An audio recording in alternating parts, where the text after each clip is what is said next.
बिस्मिल्लाहिर्रहमानिर्रहीम, अस्सलाम वालेकुम। आप देख रहे हैं शहजाद मलिक एक्सक्लूसिव। मैं हूं शहजाद मलिक और आज के प्रोग्राम में आप सबको खुश आमदीद कहता हूं। नाजरीन, एक और धमाकेदार story FIA corporate crime circle के हवाले से है, आपके सामने रखने जा रहा हूं।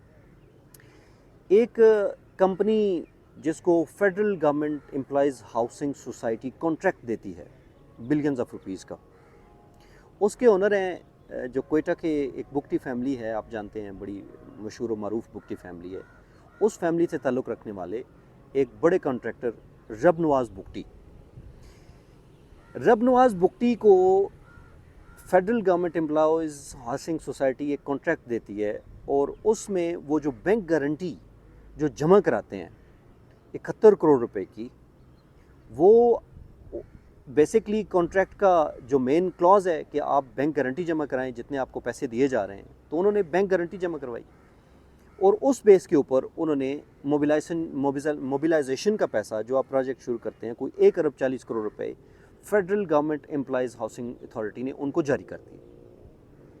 जब टाइम गुजर गया, उन्होंने एक ईंट नहीं लगाई, एक पत्थर कहीं नहीं लगाया, काम उन्होंने नहीं किया। तो federal government employees housing society जो थी उसको शक गुजरा कि इन्होंने हमसे पैसे भी ले लिए, काम भी नहीं किया, अब जाके हम ज़रा इसको थॉरोली चेक तो करें कि मामला क्या है। तो जिस वक्त वो इन्वेस्टिगेशन में गए तो जो 71 करोड़ रुपए की कोयटा के एक बैंक ने उनको गारंटी दी थी, वो बैंक गारंटी जाली निकली।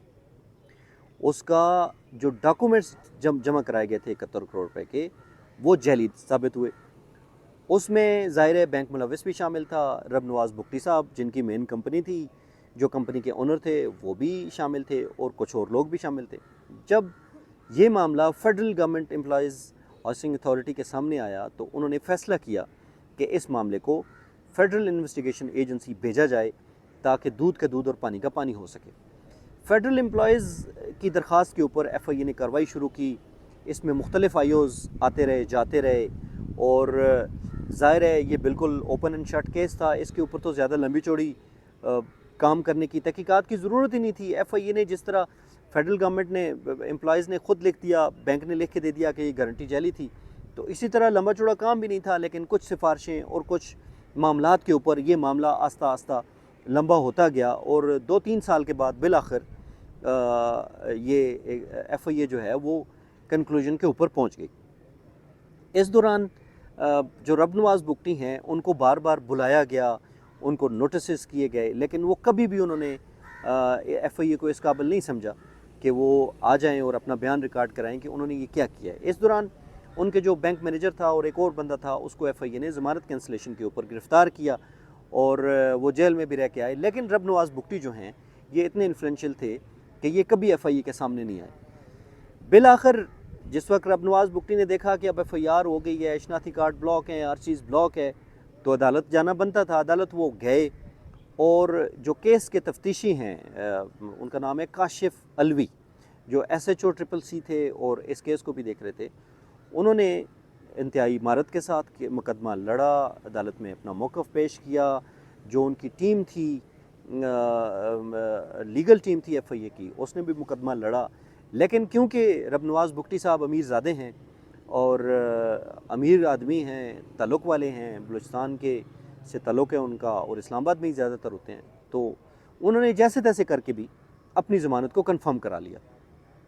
ज़ाहिर है FIA के लिए एक सेटबैक था, लेकिन इसमें बड़ा देर से याद आया DG FIA जनाब राजा रिफ़त मुख्तार साहब को, और उन्होंने इस मामले पे नोटिस लिया और उन्होंने जाके अपनी टीम को FIA को बुलाया कि इसकी ज़मानत किन बेसिस पे हुई है। हालांकि कोई भी तफ्तीशी जो है वो ये नहीं कभी भी लिखता कि इसने जो इसमें मुल्ज़म है FIR के अंदर, उसने हमें लिख के दे दिया है और हम इससे मुतमिन हैं जो इसने सवाल जो जवाब हमें दिया है, लिहाजा हमें इनकी कस्टडी की ज़रूरत नहीं है। ये कोई IOB, कोई तफ्तीशी भी इस तरह से नहीं लिखता। वो अदालत के ऊपर छोड़ता है, वो ये लिखता है कि जी आप हमें इनकी कस्टडी दें ताकि हम इनसे मज़ीद रिमांड के दौरान पूछगछ करें। लेकिन उसकी क्लियर कट नोटिंग के बावजूद जो जज साहब हैं उन्होंने उनकी ज़मानत एक्सेप्ट कर ली और उनकी प्री रेस्ट जो है वो उसको कंफर्म कर दिया।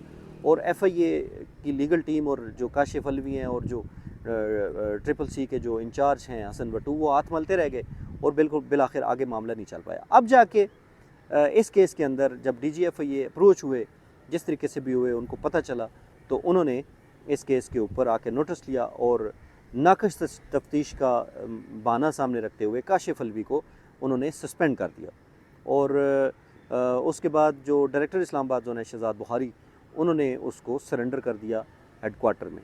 अब देखना ये है कि आगे चल के क्या होता है, लेकिन इसमें एक चीज़ देखने की है कि जहाँ भी जो पिछला स्टोरी मैंने आपसे उस पर बात की थी, जिसमें इंस्पेक्टर रियाना जो हैं वो सस्पेंड हुई हैं और उनके ऊपर उन्होंने इल्ज़ाम लगाया कि जी आपने गलत काम किया है। आपकी लीगल टीम कहाँ है? आपकी लीगल टीम अगर बात नहीं करती, आपकी लीगल टीम अगर टू द पॉइंट चीज़ें नहीं बिल्कुल नीट एंड क्लीन तरीके से उनको अदालत के सामने डिफ़ाइन नहीं करती, तो आप सिर्फ़ और सिर्फ जो FIA के लोग हैं, जो एहलकार हैं, आप उनको सस्पेंड करते हैं, आप लीगल टीम को कुछ नहीं कहते, तो ये भी ज़्यादती है। आप देखें कि लीगल टीम ने क्या किया उसके अंदर। चलें, उसमें तो CFR में तो तकरीबन सारे मामले जो होते हैं वो क्लियर हो चुके होते हैं, और उसमें मेरा ख्याल है कि अगर केस तकड़ा हो, CFR तकड़ी हो, FIR तकड़ी हो, तो इतना ज़्यादा लंबा चौड़ा मामला जज के सामने बात करने की ज़रूरत भी नहीं होती, वो आपको कस्टडी देता ही देता है जज। लेकिन यहाँ पे मुख्तलिफ हुआ मामला, दोनों केसेस में मुख्तलिफ हुआ। एक पे DG साहब को ये गुस्सा है कि आपने यहाँ सही काम नहीं किया और जिन्होंने गलत काम किया उनको छोड़ दिया, और दूसरे पे ये गुस्सा है कि आपने ज़मानत क्यों कंफर्म नहीं की। तो ये दो चीज़ें फैक्टर सामने रख के उन्होंने उसको सस्पेंड कर दिया। तो ये थी एक और करप्शन की स्टोरी, और मुझे ये यकीन है कि ये 71 करोड़ रुपए जो जाली गारंटी उन्होंने जमा कराई थी, इसका भी कुछ नहीं होना। जो 1 अरब 40 करोड़ रुपए के नज़दीक वो ले चुके हैं रब नवाज़ बुगटी साहब, ये भी कभी वापस नहीं करेंगे वो फेडरल गवर्नमेंट को। तो पाकिस्तान के अंदर जो लूटा हुआ पैसा है वो मुख्तलिफ जगहों पे डिस्ट्रीब्यूट हो के साइड लाइन हो जाता है, वो कहीं और ड्रेन हो जाता है, लेकिन जहाँ से लूटा जाता है, जिसका लूटा जाता है, ये ट्रैक रिकॉर्ड बताता है कि आज तक उसको वापस कभी नहीं मिला।